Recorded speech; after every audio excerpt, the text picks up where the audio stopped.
Well, welcome everybody to our online program on addiction and recovery from the Sunshine Coast Health Centre up here in Powell River, BC.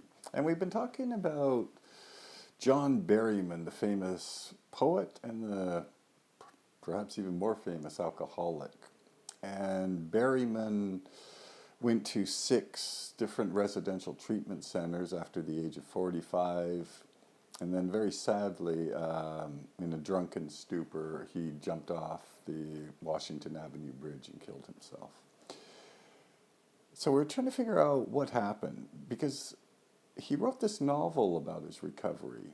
And in the novel, he's kind of upbeat. By the end of it, he's figured it out. But in real life, that didn't actually seem to happen to Berryman. So what was going on? So we were looking into the novel to see if we could find some clues. And one of the things that's really clear in the novel is that Berryman tends to live in his imagination. When he's working through the steps, he's forever bringing in, oh, this famous poet said that, and here's some insight from a philosopher. And you get the real sense that this is the way this guy lives. He doesn't actually live in the real world. Everything is about his imagination and how he's making sense of life. And he's borrowing Plato and these poets. So maybe there's a lesson here. Maybe one of the key things about getting good recovery is that you gotta get your fingernails dirty, right? You gotta be down to earth. And maybe John Berryman was looking too high up and too far away for the answers, right? And that because he was so used to living in his imagination as a writer.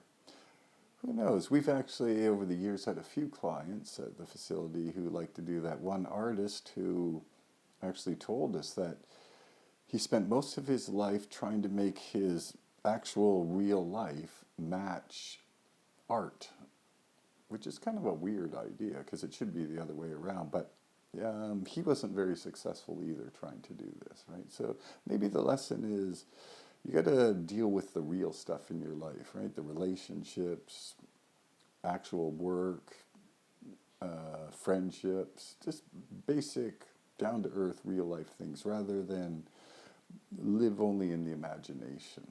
Who knows? Maybe that was part of John Berryman's struggle and why he eventually, even after 6 treatment centers, ended up relapsing and committing suicide. Anyway, that's it for this episode, and we'll be back next time with another topic on John Berryman.